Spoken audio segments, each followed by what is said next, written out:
Hi guys, my name's Elliot Harlan Bethel, and if you're new to this channel is about energy healing, personal development, and following my journey utilising various different forms of fasting as a healing modality and guiding various people through those different varieties of fasting. Today I want to talk about awakenings, and in specific humility and vulnerability, because these are two things that played a huge part in my awakening, and the people that I'm mentoring and guiding, it seems to play a huge part in everyone's awakening. Now, when I say awakening, what I mean is it's a massive shift that's going on the planet at the moment.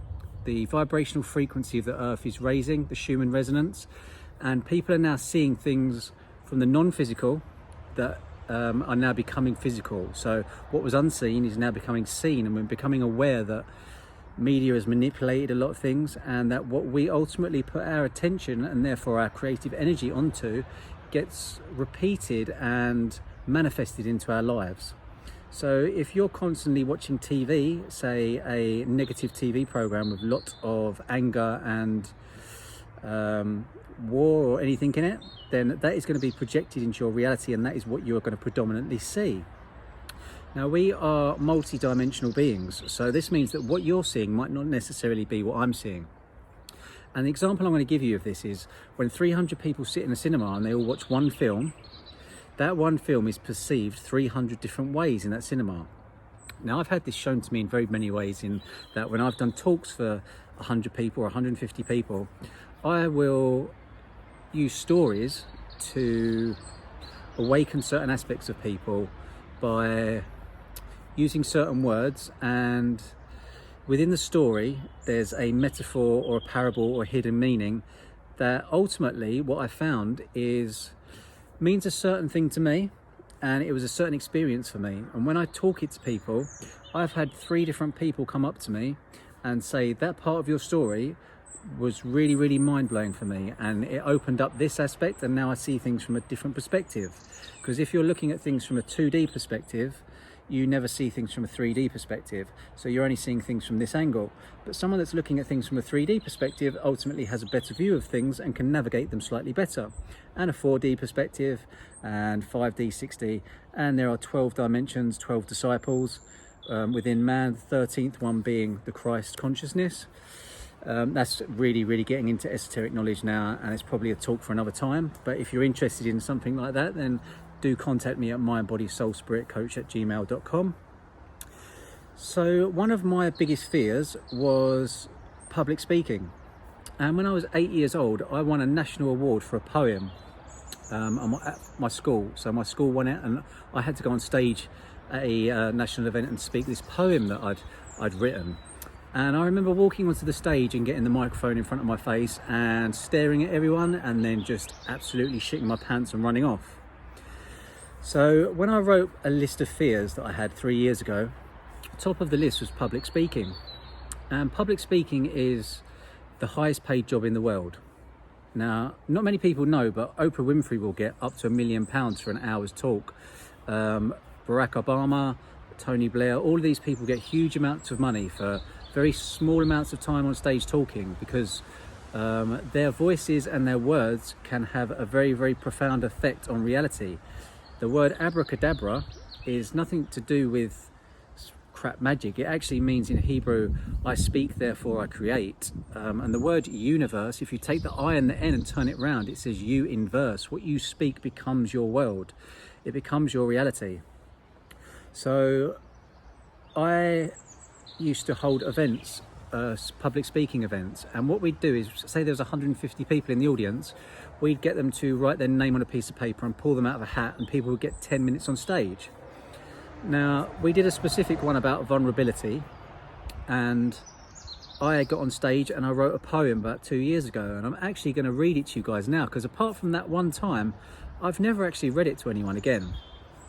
Before I do this, I've been getting a lot of requests to find some of my to know what some of my affirmations are, and although I'd never give all of them away, there's a particular one that I found very powerful that I started using about 2 years ago, which I kind of feel like is a key to unlock certain things. So I'm going to quickly run this through you, and if you guys want to repeat this, it would be great actually if we could start a video with a hashtag. I'm going to tag a few people in a shortened version of this for Instagram, but one of my affirmations is, my energy, vibrational frequency and I have ascended to the perfect highest timeline. It is done, and so it is. Israel, which means spirit, mind, God. Merkaba, Merkaba, which means light, spirit, body. Mind, body, soul, spirit. I am balanced, I am whole, I am complete. It is done, and so it is. Thank you, I love you, amen, aho.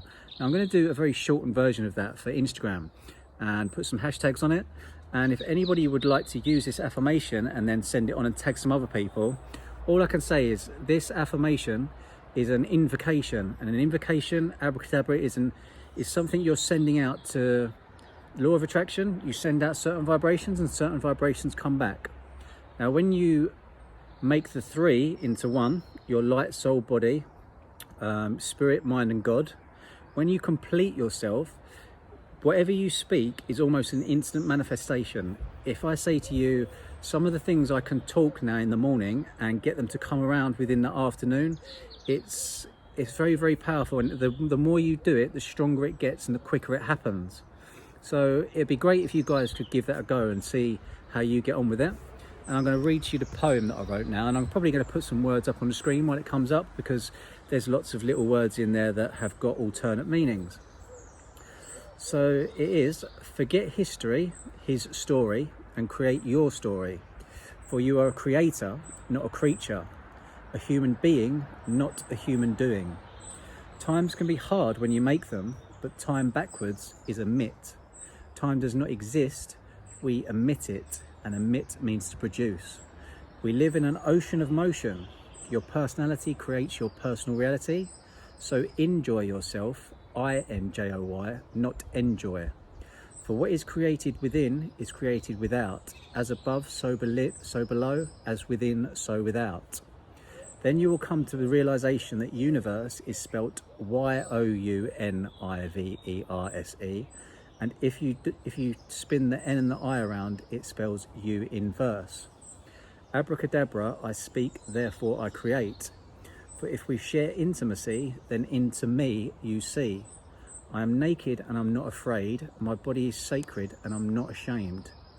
It's a shame when we shame one another, when in reality we have all lived a little, and lived spelled backwards is devil.